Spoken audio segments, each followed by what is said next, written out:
Hey everyone, so today we are going to start our first chapter of class 10 civics, that is power sharing. Simply समझो power sharing जरूरी क्यों है।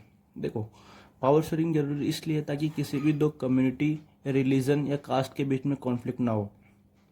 ठीक है, जैसे मान लो इंडिया है, इंडिया में भी पावर शेयरिंग कैसे हो रही है कि भाई हर क्लास को अलग अलग पावर मिली हुई है, चाहे वो SC हो, ST हो, OBC हो, किसकी फॉर्म में, रिजर्वेशन की फॉर्म में। माइनॉरिटी को क्या हुआ है, माइनॉरिटी को भी क्या मिली हुई है, अलग अलग पोजीशन मिली हुई है, लोकसभा के अंदर, राज्यसभा के अंदर, या आप देखो तो लोकल इलेक्शंस जो होते हैं आपके, जैसे वार्ड पार्षद हो गए और सरपंच हो गए।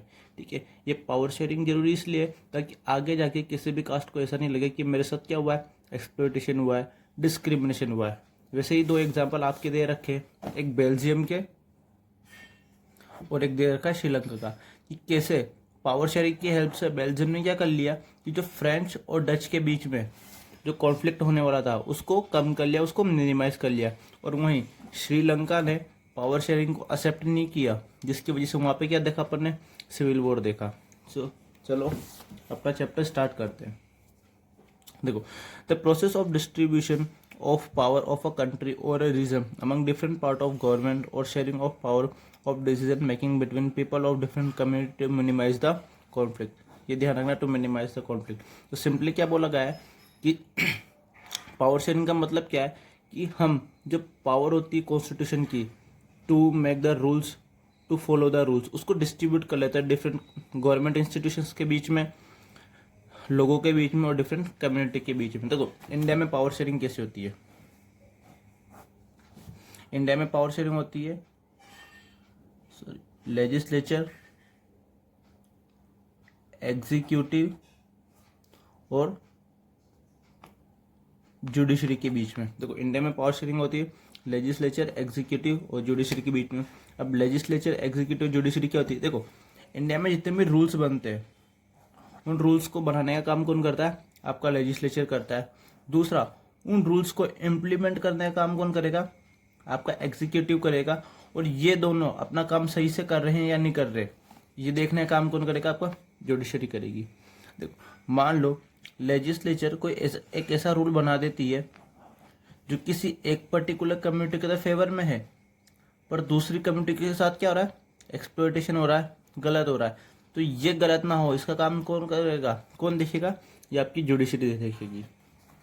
तो हमारे पास सबसे पहला केस आता है बेल्जियम का। देखो, a country in Europe with a population of 1 crore, the Belgium consist of 2 region. Flemish region has 59% of total population and speak Dutch language. Wallonia region with 40% of life and speak French region. ठीक है, Belgium क्या है, एक European country है जिसके अंदर mainly 2 reason है।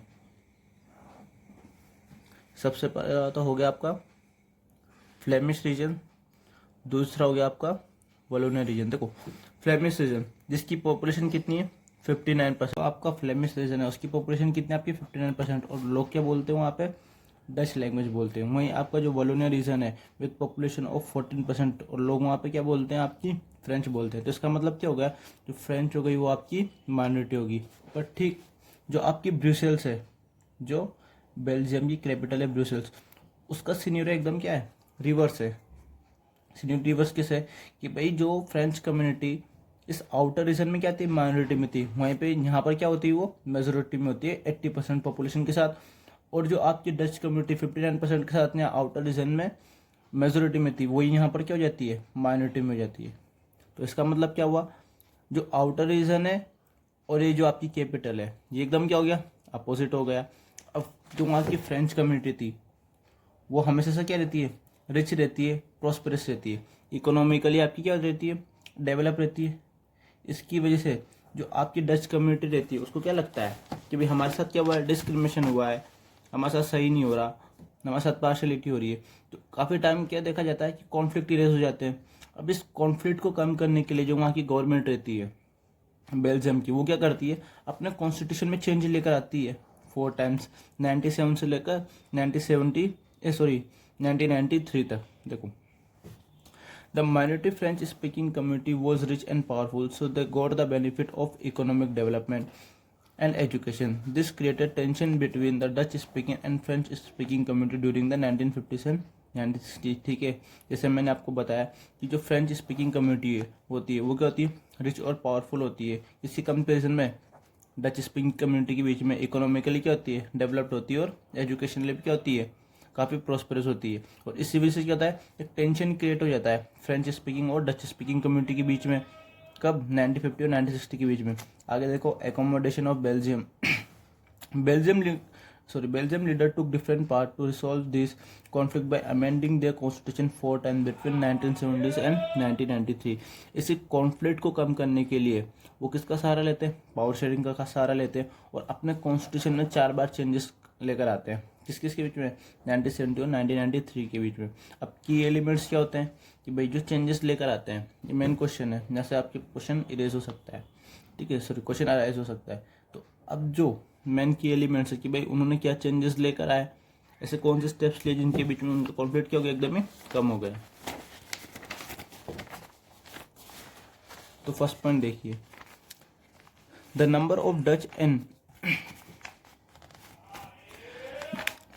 The number of Dutch and French speaking ministers shall be equal in the central government, and special laws require the support of majority of members from each linguistic group। ठीक है, तो भाई central government के अंदर, ये मान लो central government किसकी? Belgium की। सेंट्रल गवर्नमेंट के अंदर जितने भी मिनिस्टर रहेंगे, चाहे फ्रेंच स्पीकिंग और डच स्पीकिंग के, इनके नंबर क्या होंगे आपके? सेम होंगे। दूसरा कि भाई मेजोरिटी ग्रुप्स के लिए जो भी रूल्स बनेंगे, तो मेजोरिटी कम्युनिटी के जो रूल्स बनेंगे उसमें हर एक कम्युनिटी से क्या होगा, एक एक पर्सन को इलेक्ट किया जाएगा। ठीक है, तो मेजोरिटी के लिए रूल्स कैसे? जैसे मान लो आउटर रीजन में मेजोरिटी में कौन था, अपन ने यहाँ पे देखा आउटर रीजन में मेजोरिटी में कौन था? डच। अगर डच कम्युनिटी के लिए कोई रूल्स बन रहे हैं तो उसमें हर एक कम्युनिटी का एक पर्सन, एक लीडर होना जरूरी है। ऐसा नहीं हो कि डच आपस में मिल गए और एक ऐसा रूल्स बना लिया जो दूसरों के साथ क्या कर रहा है, एक्सप्लॉइटेशन कर रहा है। वहीं अगर आप कैपिटल में क्या देखोगे, डच क्या थे? माइनॉरिटी में थे। फ्रेंच क्या थे? मेजोरिटी में थे। तो जब यहाँ पे फ्रेंच के लिए, कैपिटल में फ्रेंच के लिए क्या बनेगा, रूल्स बनेगा, तो वहाँ पे भी क्या होना चाहिए कि हर एक कम्युनिटी से, हर एक लिंग्विस्टिक ग्रुप से एक लीडर का होना जरूरी, एक से ज़्यादा भी हो सकते हैं। मैं एक चीज़ बताना भूल गया कि भाई यहाँ पे 1% क्या थे आपके?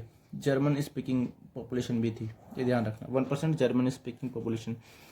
दूसरा की एलिमेंट क्या था, आगे देखो, the state government are not subordinate to the central government. कि भाई जो स्टेट गवर्नमेंट होगी वो सबऑर्डिनेट नहीं होगी, मतलब वो अपने रूल्स खुद बना सकती है।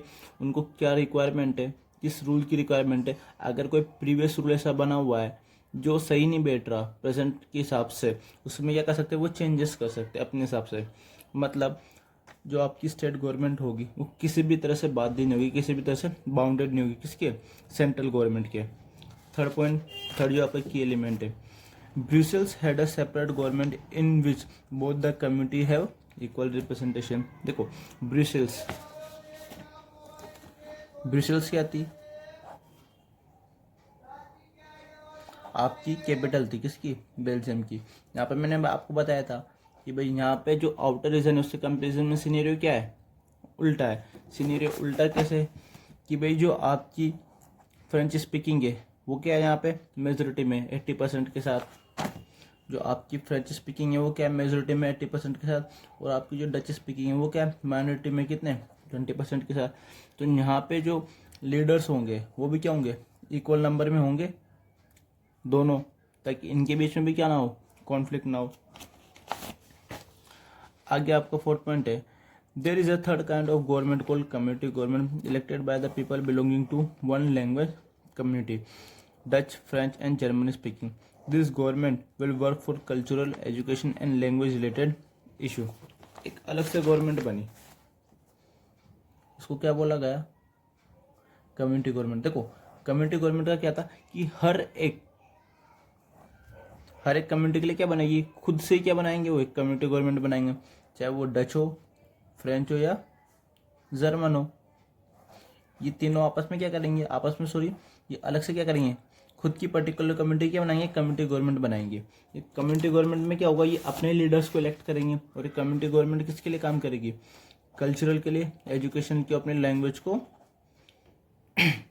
Expand so at the end हम क्या देखते हैं कि with the help of above की elements Belgium government of Belgium leaders manage to minimize the conflict between the French and Dutch speaking community. देखो, although Belgium model is very complex but it help to avoid civic strife between two major community. ठीक है, तो चाहे Belgium model क्या हो गया, काफ़ी ज़्यादा कॉम्प्लेक्स हो गया, ठीक है, पर वहाँ के लीडर्स ने क्या किया कि सम हाउ कैसे भी मिलकर चाहे अपने कॉन्स्टिट्यूशन में क्या लेकर आए, चेंजेस लेकर आए, एक नहीं, दो बार नहीं, तीन बार नहीं, चार बार क्या लेकर आए, 1970 और 1993 के बीच में क्या लेकर आए, चेंजेस लेकर आए, और कैसे ना कैसे करके फ्रेंच और डच स्पीकिंग कम्युनिटी की जो कॉन्फ्लिक्ट होने वाला था उसको क्या कर लिया, कम कर लिया या ख़त्म कर लिया।